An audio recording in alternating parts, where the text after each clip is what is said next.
नमस्कार, मैं हूं नेहा शर्मा। स्वागत है आपका कुंडली टीवी के मंथली राशिफल में, जिसमें हम बताएंगे आपको जून महीने का हाल, जिसमें आपको मीठी मीठी बातें ना बताकर क्या कहते हैं ग्रह गोचर आपके बारे में। इन सब की जानकारी हमें देंगे नरेश कुमार जी। स्वागत है सर आपका। नमस्कार। बात करते हैं मेष राशि की। तो सर, हम आपसे पहले ये जानना चाहेंगे कि मेष राशि के लिए ओवरऑल ये समय कैसा रहेगा? देखिए नेहा, मंथ की शुरुआत जब होगी तो ये मेष राशि के लिए 1 जून का गोचर है। यहाँ पर चंद्रमा 3 राशि में है, लेकिन ये मेष राशि की ही का ही गोचर है, क्योंकि चंद्रमा उस दिन 3 राशि पर ही होगा, मिथुन राशि में ही होंगे। जी। तो यदि हम इसको ओवरऑल देखते हैं तो लगन में शुक्र और राहु हैं। अब राहु वैसे ही सोच के कारक ग्रह हैं, ये यहीं पर रहेंगे, लेकिन शुक्र विलासता के कारक ग्रह हैं। शुक्र राक्षस गुरु हैं।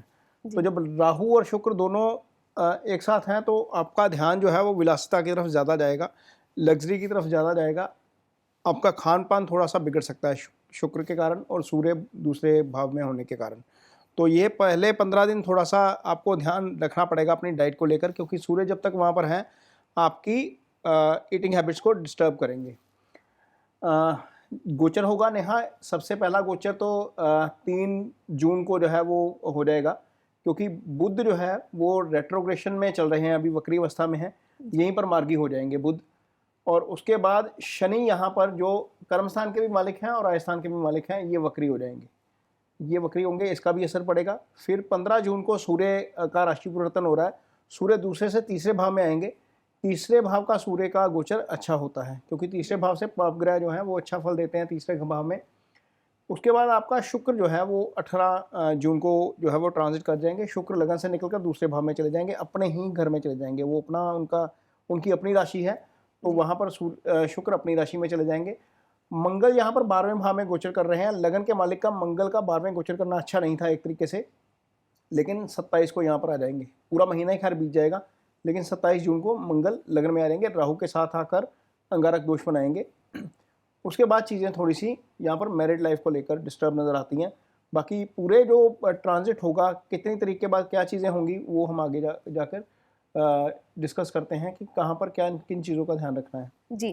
तो सर, अगर बात करें इनकी जॉब और बिजनेस की, जो लोग जॉब में हैं या बिजनेस में हैं, उनके लिए समय कैसा है?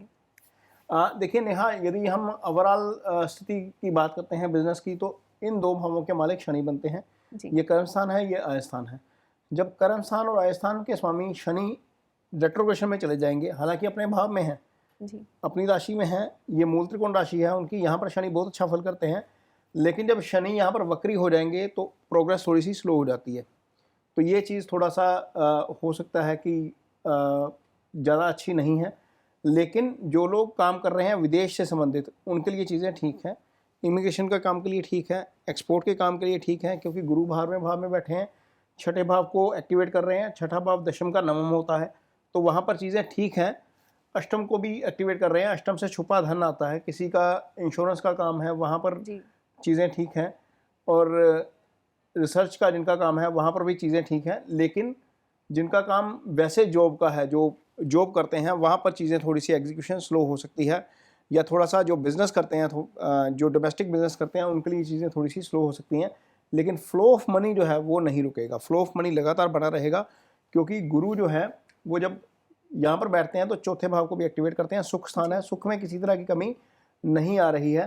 तो अदरवाइज चीज़ें ठीक है, गुरु अपनी राशि में है और सूर्य भी ठीक है। एक चीज़ का ध्यान रखना है इनको, क्योंकि ये राशि पापकर्त्री में आई हुई है, एक तरफ मंगल है, दूसरी तरफ सूर्य है। जी। तो आई साइड जिनको थोड़ी सी भी दिक्कत आती है जून में, या माउथ से रिलेटेड ऑर्गन में कोई दिक्कत आती है, तो वहाँ पर ध्यान रखना पड़ेगा कि हो सकता है कि कहीं ना कहीं आपको दिक्कत हो। एक और चीज़ है नेहा, इस राशि के जातकों को पैसा किसी को उधार नहीं देना है। यदि आप पैसा उधार देंगे तो वो पैसा आपका लंबे समय तक फंस जाएगा। जी। तो सर, अब आगे बढ़ते हैं और बात करते हैं मेष राशि के जातकों की फैमिली और रिलेशनशिप के बारे में। देखिए नेहा, फैमिली और रिलेशनशिप की जहाँ तक बात है, जहाँ तक मैरिड लोगों की बात है, तो वो दूसरा भाव फैमिली का भाव है। वहाँ पर सूर्य और बुध दोनों ही गोचर कर रहे हैं। बुध रेट्रोगेशन में है, खैर ठीक हो जाएंगे। लेकिन सूर्य जब शुक्र के भाव में होते हैं, क्योंकि शुक्र और सूर्य आपस में एनिमिकल नेचर रखते हैं, तो ये स्थिति अच्छी नहीं है एक तरीके से फैमिली के लिए। उधर से केतु चल रहे हैं लगन में, यहाँ पर शुक्र मार्केश हो जाते हैं। जी। शुक्र यहाँ पर मार्केश हो जाते हैं। सप्तम के भी मालिक हैं, पहले मार्केश भी शुक्र हैं दूसरे मार्केश भी शुक्र हैं, हालांकि अपने भाव को देख रहे हैं 18 तक यहीं पर रहेंगे, लेकिन इसके बावजूद क्योंकि राहु केतु एक्सिस में है तो चीज़ें थोड़ी सी दिक्कत वाली हो सकती हैं। रिएक्शन जो है वो थोड़ा सा आपका लिमिटेड होना चाहिए। आपका रिएक्शन अवर हो सकता है, वो मैं इसलिए बोल रहा हूँ क्योंकि मंगल यहाँ पर बैठे हैं, यहीं पर रहेंगे 27 तक, ये चंद्रमा को देख रहे हैं, ये लगन के ऊपर भी इनका प्रभाव है। तो जैसे ही आपका रिएक्शन अवर होगा तो चीज़ें थोड़ी सी गड़बड़ हो सकती हैं, थोड़ा सा आपको बैलेंस रिएक्ट करना है। मंगल जब यहाँ पर बैठते हैं तो अष्टम दृष्टि से इसको भी देखते हैं, इस भाव को भी देखते हैं, ये सप्तम भाव है, ये शादी का भाव है, यहाँ पर चीज़ें आपको नियंत्रण में रखने की ज़रूरत पड़ेगी। जहाँ तक नेहा सिंगल्स की बात है जी। तो सिंगल्स के लिए यहाँ पर 5वें भाव के मालिक सूर्य बनते हैं और सूर्य अब इस भाव से दशम भाव में गोचर कर रहे हैं, तो ये एक अच्छी स्थिति होती है अपने भाव से दशम में गोचर करना सूर्य का, क्योंकि सूर्य वहाँ पर डायरेक्शनल स्ट्रेंथ में फुल हो जाते हैं। तो जिनकी शादी नहीं हो रही है या जिनकी बात चल रही है, वो हो सकता है कि वहाँ पर एग्जीक्यूशन के जो दौर है वो चल पड़े, क्योंकि शनि यहाँ पर रेट्रोग्रेड हो जाएंगे, वो भाव ऑलरेडी एक्टिवेट है, शनि ने एक्टिवेट किया हुआ दृष्टि है वहाँ पर। गुरु 12वें भाव में है, शुक्र लगन में है, जब शुक्र लगन में होते हैं सप्तम को देखते हैं तो शादी से संबंधित सिलसिला चल निकलता है। तो हो सकता है कि आपका सिंगल्स के लिए चीज़ें आगे चलकर ठीक होनी शुरू हो जाएं। जी, तो सर स्टूडेंट्स और रिसर्चर के लिए इस समय कैसा रहेगा? देखिए नेहा, सूर्य ही पंचम भाव के मालिक हैं, चंद्रमा यहाँ पर चौथे भाव के मालिक हैं, जी। गुरु अपनी राशि में आए हुए हैं और बुध जो रेट्रोगेशन में चल रहे थे वो अब ठीक हो जाएंगे। गुरु और बुध दोनों ही एजुकेशन के कारक ग्रह होते हैं। बुध से हम एकेडमिक्स देखते हैं नॉर्मली और गुरु से हम अप्लाइड नॉलेज देखते हैं। 5वां भाव हायर एजुकेशन का भाव होता है, इस भाव से हम रिसर्च देखते हैं। इस भाव के स्वामी का 12वें जाना अच्छा नहीं था, लेकिन जैसे ही वो अपनी राशि में आएंगे वो इस भाव को एक्टिवेट करेंगे, यहाँ पर अष्टम दृष्टि आ जाएगी, उस लिहाज से चीज़ें ठीक हो जाएंगी यहाँ पर स्टूडेंट्स के लिए। जहाँ तक बात है रिसर्च वाले स्टूडेंट्स की, उनके लिए भी चीज़ें ठीक हो जाएंगी, लेकिन जो लोग कंपटीशन की तैयारी कर रहे हैं उनको थोड़ा सा दिक्कत हो सकती है, क्योंकि यहाँ पर मंगल की दृष्टि छठे भाव पर पड़ रही है, ये हाउस ऑफ कंपटीशन होता है। तो जैसे मंगल जाएंगे 17-27 के बाद, उसके बाद चीज़ें इनके लिए भी ठीक हो जाएंगी।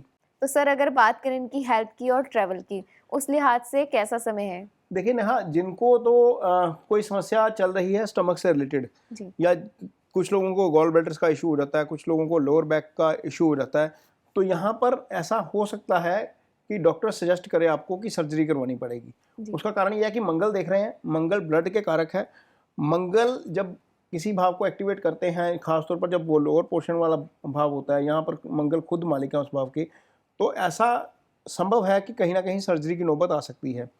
जहाँ तक सामान्य हेल्थ की बात है, बुध इस भाव के मालिक है, छठे भाव से, जहाँ पर रोग ऋण शत्रु देखा जाता है, वो फिलहाल वक्री चल रहे हैं, लेकिन अपनी राशि में आ जाएंगे और मार्गी हो जाएंगे।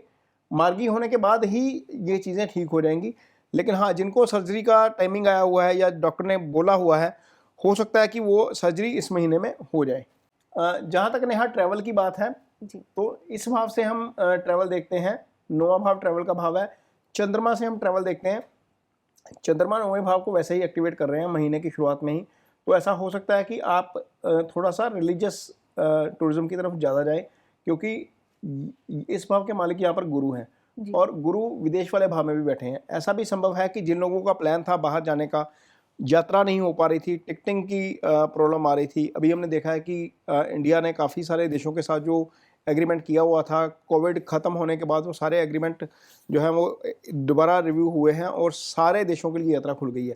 तो कुछ लोगों को महंगी टिकटिंग का इशू आ रहा था, कुछ लोगों को वीज़ा से संबंधित इशू आ रहे थे, वो सारे सॉर्ट आउट होंगे और विदेश की यात्रा और धार्मिक यात्रा का प्लान निश्चित तौर पर बनेगा। वैसे भी जून में छुट्टियां आ जाती हैं, तो यात्रा तो सभी लोग करेंगे, लेकिन इस राशि के लोगों के लिए ये स्थिति है कि ये धार्मिक यात्रा कर सकते हैं। जी, तो सर जैसे आपने कहा कि मिला जुला समय रहेगा इनके लिए, तो उपाय क्या कर सकते हैं मेष राशि के जातक? नेहा, यदि इनकी कुंडली में दशा चल रही है गुरु की, तो गुरु से संबंधित उपाय जरूर करें, क्योंकि गुरु आपकी कुंडली में भाग्यस्थान के मालिक हैं। यदि दशा नहीं भी चल रही है तो भी वो कर सकते हैं।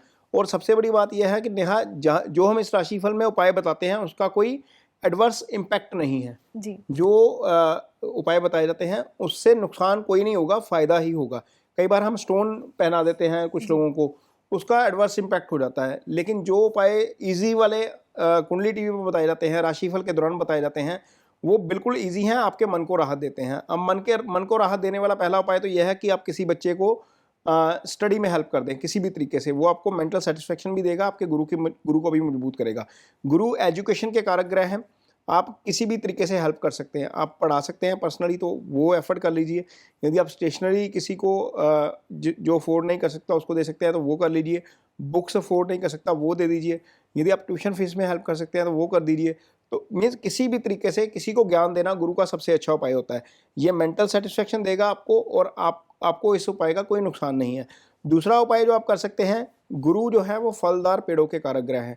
दो उपाय गुरु के बहुत अच्छा फल देते हैं। एक ये वाला फलदार पेड़ लगाने वाला, और एक आपका एजुकेशन में हेल्प करने वाला।